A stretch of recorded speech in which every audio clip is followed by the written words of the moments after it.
بسم الله الرحمن الرحیم. السلام علیکم. ستاسو ورور رحیم خان کتونکو زه په دې موقع باندې په مټې هسپتال کې موجود یم. بیګا په سمبټ کې د ماښامې یو بده پیښه شوې ده چې مؤذن او د جماعت خدمتګار چې هغه هم چا ونه بخو او د هغې خدمات چې دي د ټول کلي ته معلوم دي. نن د دې هسپتال د دې ځای د داخلېدو او د دې ځای د راتلو نه دا پته د دې قوم دا لګي چې ډېره زیات مینه محبت د دې سپین ږیري سره لري او دا عمر هم د ده داسې دی چې د دوی چې څومره په جومات کې خدمات دي او داسې د خلکو سره د وړوکي سره وړوکی د لوی سره لوی دی او ډېر لوی خدمات چې دي د دې پراته دي. خو د ده نه دا تپوس کوو چې دوی څه ټایم جومات ته لاړه او دا ډس دوی باندې څه ټایم شوی دی،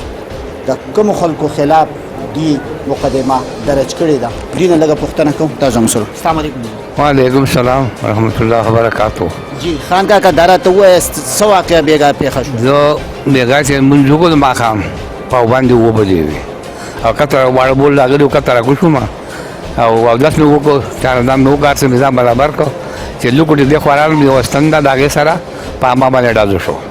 چې ډزو شو ما هېڅ ونه لیدو، زه پوه نه شوم چې چا د کوم که یوه کړکۍ نه مې شک راغی هغه کړکۍ ده د هغې نه راباندې ډزو شو او ویشتم بیا نور هلکان رالو ډز یې واورېد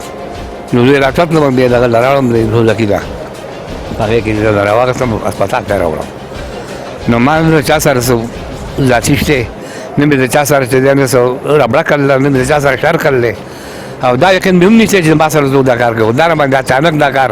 چا وکړو ولې خدای دې پوهېږي چې خدای دې ورسره پوه شي که نه زما طرف نه خو چا سره څه لاندې باندې نشتي. خان کاکا دا راته ووایه د څومره وخت نه ته دوی جومات ته په دغه ټایم باندې ځې؟ دا خو د ماښام ټایم و، دا خو د ماښام ټایم و مونږ مې وکړو نور زه بیا د چارباغ ځمه 2 بجې باندې په 3 بجې باندې تهجد الله لمونځ له نو بیا ناست یم جومات کولاو کوم که څوک راځي چې لمونځ پکې کوي او مجلې ورته ښه کړمه سینډ برابر کړم. دا د څومره وخت نه ته کوې؟ دا د 10-15 کالونو نه زما دا ډیوټي ده. صحیح ده. مونږ چې دا کوم خلک د سمبټ داینو خپلوان دي، رشته داران دي، یاران دوستان دي، تاله راځي څومره مینه محبت دا خلک ستا سره لري؟ الله دې وله جزای خیر ورکړي او خدای دې په عزتونه ولري. ولې که دې زما سره محبت نه دي په ما باندې جل کړی چې راتلمه نو الله دې خوشحاله کړي او خدای دې په عزت لري او تعالی دې خدای عزت درکړي. او پولیسو رپورټ درج کړو زمانه ته بوسونه هم وکړو چې دا څوک تللی او څوک نه دی څوک چا چې موږ یې ونه سو په سات باندې ګرفتاري کړو نو باید سیم با څوک لیدلي نه دي او چا باید دعوا وکړم نو دروغجن به شم او خوښي خو یم ظاهري نقشه خو شته نو هغه بیا نور دا خو امانتي رپورټ یې ولیکو ځان سره 2 واره راغلو خو ما توګلیل دلې چې باګه باندې جواب نشم کولی. خان کاکا ستا څومره عمر دی؟ زما 3 کاله. کتونکو 3 کاله عمر دی خو د ده خدمات چې دي ټول کلی چې دی دا ستاینه کوي. زما سره په دې ځای کې د کلي خلک ولاړ دی دوی هم لږه پوښتنه کوو چې د ده په حواله څه وایي. السلام علیکم جی رحیم صاحب روغ ښه. دا خان کاکا چې دی زموږ ډېر روغ او ډېر ښه سړی دی او دا غونډه مطلب د محله چې د ته متعالی بل دی چې دی لکه د مطلب د ریګولر د 15 کال ریګولر د مطلب جماعت راځي د چابیانې د ټول واګ اختیار د جماعت د سره دی د جماعت امانت د سره دی او د دبانه ډس کول چې دی زموږ د ټول کې یو غر خفخان دی لګه کا مشران دي که کشران دي او هغه مطلب دغه د بډاګان دي. زما خپل والد صاحب ما سهار خبر کړل زمونږ خانه کا بیګا لګیدل دي او پته نه لګي. زما والد صاحب یقین په خوده وکړي دونه به سور او جماعت سهار بخپل وي چې ته دومره وکړه جماعت ملګر راول ما بخله ایسا خود دی خانه کا د هغه ملمت دی جماعت وي خیر د خانه کله به خپل لارشم هغه دوم جماعه او وجه زرا خو ما پاتې کړی دی پوه څومره زموږ کلاوالي او تاسو ډېر شکریا چې تاسو راغلئ او زموږ د مطلب د مشاکلو او د دې دغه اظهار وکړو. الله خوشاله کړم. صحیح. د ده زوی هم زما سره موجود دی د ده نه هم پوښتنه کوو چې د دې واقعې په حواله څه وایي. السلام علیکم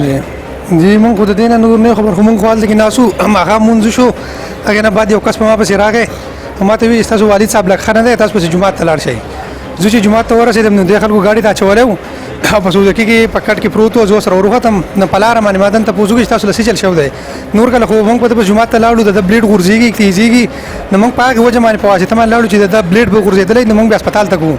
نو هغه چې ما د نه بیا خپل والد صاحب نه تاسو کوم دوی چې په ما باندې چا ډس کړل نو ما ته سو کې دل ویل دې اسمم نه بس بیا تاسو هسپتال ته راغله مو د روس پورو هسپتال کې ولاړم جی مونږ به دې کې سم نشو له خدا خبره کوم زما دې رو کلا کوم دې کلی خلکو کلا د ټولو خلکو زموږ سره خمینه ده زموږ والد صاحب سره خمینه ده خو بس چا هر چا چې کړی دا الله دې وسره پوه شي بالکل کتونکو چې د خانه کا سره د خلکو مینه نه وي د دې کلی دومره د خلکو محبت نه هسپتال ډک ته بالکل دا خبره ظاهريږي چې د سره د مینې محبت او د سړی روغوال له کورمې روغواله ده ځکه دا خلک چې دلته نن هسپتال ته راغلی دی